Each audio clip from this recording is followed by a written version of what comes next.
Today we're going to do a bit of a review over covalent and ionic compounds.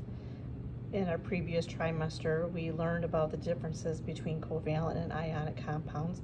So at the beginning of class today, we're going to just briefly go over the definitions of covalent and ionic compounds. And so just quickly here, we know that covalent compounds share electrons and ionic compounds transfer electrons. Now, there are types of sharing electrons, which means that they can be polar or nonpolar. So polar means unequal and nonpolar means equal. Polar covalent then means there's an unequal share of electrons, whereas nonpolar covalence means there's an equal share of electrons. Ionic compounds are always polar because one of the elements is losing electrons and another element is gaining electrons. So there's always an unequal distribution of electrons. So remember, cations on the periodic table are metals, and metals lose electrons and form a positive charge. Anions are nonmetals, which gain electrons and have a negative charge. So if we come up to our periodic table here, you can see the alkali metals and alkaline earth metals in group 1 and 2. Group 1 elements have a 1 positive charge, and group 2 elements have this 2 positive charge. We can see group 3 has a 3 positive charge. Carbon's family here, we say it can be a positive 4 or a negative 4. We don't use that at all. But then we get to nitrogen's family. They're going to have a negative 3 or a 3 negative, which means that they're going to gain electrons. Oxygen's family, 2 negative. Fluorine's family, 1 negative. And the noble gases don't have a charge at all because they obey the octet rule. So as you remember, we wrote on our notes that cations are positive and anions are negative. As a beginning of this unit as well, we are going to review on the periodic table that if you are in the first row across, you are in period 1, period 2, period 3. So if you need to update your periodic table, please make sure that you have the periods written in. We then also, just a quick reminder, groups go up and down. So we have group 1, group 2. We're going to skip the D block and call this group 3, 4, 5, 6, 7, and 8. So we're following the octet rule. Now, covalent compounds, back to this idea. Remember, for the types of elements, we need to remember that they're always going to begin with a nonmetal. So it's a nonmetal with a nonmetal. And ionic compounds always begin with a metal. So you have to have a metal-nonmetal combination. Right. We're going to use the word molecules quite often in here. When I'm talking about the word molecules, I'm referring to the idea of covalent compounds. And when I use the word salt, that is referring to the idea of ionic compounds. You can also hear the word crystals. Crystals also refers to ionic. We'll come back to this part of the chart later on, but for right now, we're going to switch gears. We're just going to focus on the idea of the first 2 columns of the definition and the elements. So what I would like for you to do is to take your periodic table, and I would like for you to predict the charges for the following elements. So our first element we have here is oxygen. So when we find oxygen on the periodic table, it has a charge of -2, but I would like for you to write it as O2 negative. When we look up fluorine on the periodic table, it has a charge of -1. So I would like for you to write it as F1 negative or just F negative. And then calcium, which is a metal in group 2, everybody in group 2 family has a +2 charge. So we write it as calcium 2 positive. So take a minute and run through those.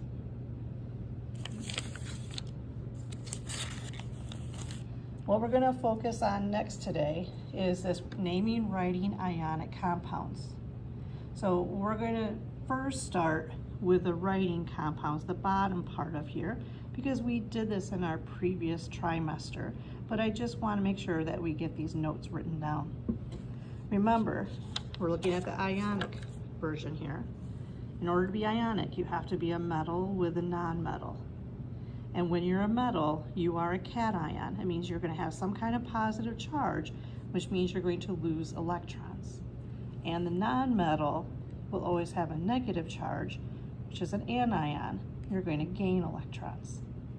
When we bring positives and negatives together, there are two different rules. You have to choose which rule you're going to follow. If the charges are equal and opposite, the charges cancel. Rule number 2 says, if the charges are not equal but opposite, we drop and cross.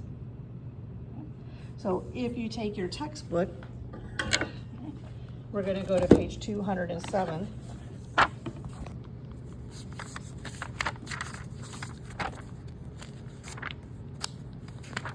And the wonderful thing about this textbook is that it gives you the answers off to the side. And what I would like for you to do for right now is just kind of cover up the answers, and you can come back and check your work. So what we're going to do here is we're going to see that we're going to have the combination of potassium and iodine for letter A. It's going to say, number 1, write the formula for the binary ionic compounds formed between the following elements. Binary just means that there are two different elements, or there's two names to the substance. So we're going to learn how to name these compounds, but for right now, binary means 2. So I'm going to have you write the formula between potassium and iodine. So we are going to come over to our periodic table, and we're going to find potassium, and potassium has a charge of 1 positive. We're then going to find iodine, and iodine has a charge of 1 negative. And so on your piece of paper, you're going to write this as potassium 1 positive, and you have iodine 1 negative. So we go back to our flow chart, and our flow chart says we should have the positive ion followed by the negative ion. And then are we going to use rule 1 or rule 2? Are the charges equal and opposite? They cancel. So equal. Does 1 equal 1? Yes. Do I have the positive followed by the negative? Yes. That means that the 1 positive is canceled out by the 1 negative. So we just drop those charges and we get an answer then of Ki. When we go to our textbook, we can see that the answer for letter A is Ki. Let's look at letter B. We have magnesium and chlorine. So we're going to write magnesium, we're going to write chlorine. I go to my periodic table, I find magnesium. Magnesium has a charge of 2 positive. I write 2 positive. I find chlorine. Chlorine is a 1 negative. We write 1 negative. And now we go and look at our rules. So do I have the positive ion followed by the negative ion? Yes, I have the positive ion followed by the negative ion. Am I following rule 1? Are the charges equal? Does 2 equal 1? No. So I have to go to rule number 2. The charges are not equal, but they are opposite. We drop and cross. So 2 does not equal 1, but I have the positive followed by the negative. So what I do is I drop and cross, and I'm dropping and crossing the number only. So this is telling me that I'm going to need 1 magnesium for every 2 chlorines. Now I don't need to include the 1 in the formula. So when we come and look at the answer in the textbook, the answer in the textbook for B is MgCl2. So take a few minutes, go over those. I know we've done them before, but let's just do a quick time out there. All right, now we're going to learn how to name those compounds. So the first thing we want to do is make sure that our element is made up of a metal followed by a nonmetal. We always start with a metal first. The first name is going to stay the same. And for now, we're not going to worry about these next 2 steps. So we'll talk about those in a little bit. So the first name is going to stay the same. And the nonmetal, if it's a monatomic ion just means that it's a 1 atom ion. It means it's just an element on the periodic table. And we're going to change the ending to IDE. And we'll come back to this idea about polys later on. So today we're only going to have to worry about the first step for each of these guys. So we can come back to the textbook, and it says name the binary ionic compounds for number 2 indicated by the following formulas. Binary means it's going to be a 2-name system. You have AgCl. So Ag, on our periodic table, when we find Ag is color-coded as my metal, and it tells me here that my metal, the first name stays the same, so Ag's name is silver, and it's with Cl. And when I find Cl, Cl's name is chlorine. But according to the rules, if it's an element or a monatomic ion, I change the ending to IDE. So chlorine becomes chloride. So my name for number 2, letter A, is silver chloride. And when I come over here to check my answer, number 2A is silver chloride. When I look at letter B, I have ZnO. Zn is color-coded as a metal on my periodic table. And according to the chart, the first name stays the same. The non-metal changes its ending to IDE. So my non-metal here is oxygen, and oxygen becomes oxide. So it is zinc oxide. Ca is color-coded as a metal, so Ca keeps its name, it's calcium. Br, and it doesn't matter about the 2. Br, when I look it up, the name of Br is bromine, and according to my rules, bromine changes its ending to IDE, so it becomes bromide. We have calcium bromide. And you can see it says calcium bromide. So take a minute, try the bottom portion. Now it does get a little bit trickier when we're focusing on D block metals. We have to use something called a Roman numeral. Now we just looked at 2 examples. We used silver and zinc. Silver and zinc are the exceptions to this rule. Silver is always going to have a charge of 1 positive, and zinc is always going to have a charge of 2 positive. So please make sure you write in 1 positive and 2 positive onto your periodic table. The rest of the D block metals and some of the metals down here, they can have more than 1 possible charge. These guys are called multivalent metals.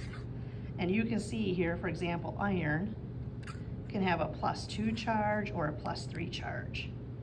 Copper can have a +1 charge or a +2 charge. But silver is always 1 positive, and zinc is always 2 positive. So when I look at something like iron here is in the D block. So when I find iron, it's in my D block. It can have more than 1 possible charge. And according to my multivalent, iron can be a 2 positive or a 3 positive. So when I go to use iron, I have to tell the reader what charge to use. And I have to use my Roman numerals. So in parentheses, I have II, which is the same thing as 2, and because iron is a metal, it's a 2 positive. So I'm going to say my charge for iron is a 2 positive. I look up bromide. IDE ending means I have an element, it's bromine, and bromine's charge is 1 negative. So then when I go to write iron 2 positive and bromine 1 negative, I have to follow my rules. And am I going to follow rule 1 or rule 2? Well, they're not equal, so I have to drop and cross. So when I drop and cross my 2 positive with my 1 negative, I get FeBr2. Now, this guy can be formally called iron 2 bromide, but it also has another name. Some of our D block metals have alternate names. So for example, iron, real name is ferrum. It's a 2 positive in this case. So instead of having a UM ending, we attach OUS. So ferrum becomes ferrous. So over here, I have ferrous bromide. Ferrous meaning 2 positive. Here I have copper, Roman numeral 1 sulfide. Copper's in my D block. It's not silver, it's not zinc, so it means copper has more than one possible charge.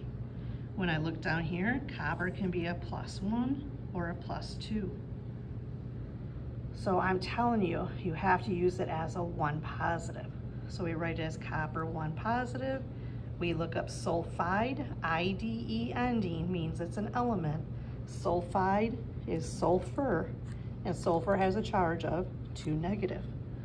So I have copper 1 positive, sulfur 2 negative. I have to follow rule number 2, they're not equal.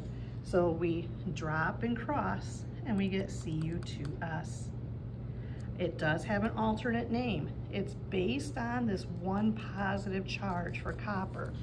So I come over here, I find copper, real name is cuprum, but because it's a 1 positive, I drop the and I call it cuprous. And I write cuprous sulfide. Now here we can see that we have lead. Lead is not in the D block, but it's underneath the stairwell. And some of these guys can have more than 1 possible charge. If I come over here and find lead, I can see lead can be a 2 positive or a 4 positive. So in this first example, I have Roman numeral 2, and here I have Roman numeral 4, so that's a 4 positive. So 2 positive versus 4 positive. So with oxide, IDE ending means it's oxygen. Oxygen's a 2 negative. So I have oxygen 2 negative, O2 negative. This guy here is going to follow the rule 1. The 2 positive equals the 2 negative. So they cancel out. But here, these guys are not equal, so we have to do the drop and cross. When we drop and cross, we would get Pb2O4.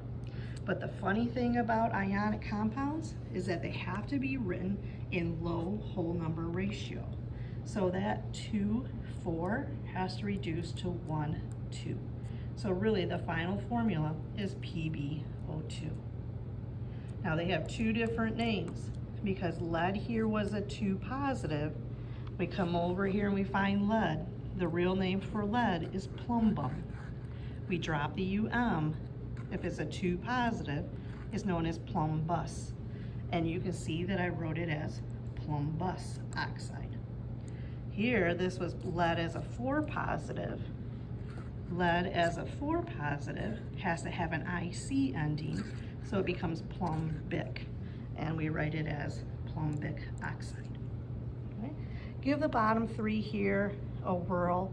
Cobalt 3 sulfide doesn't have an alternate name. You're not going to find it down here in the multivalent, so don't worry about filling in that space. That's where we're going to end for day 1 of writing and naming basic ionic compounds.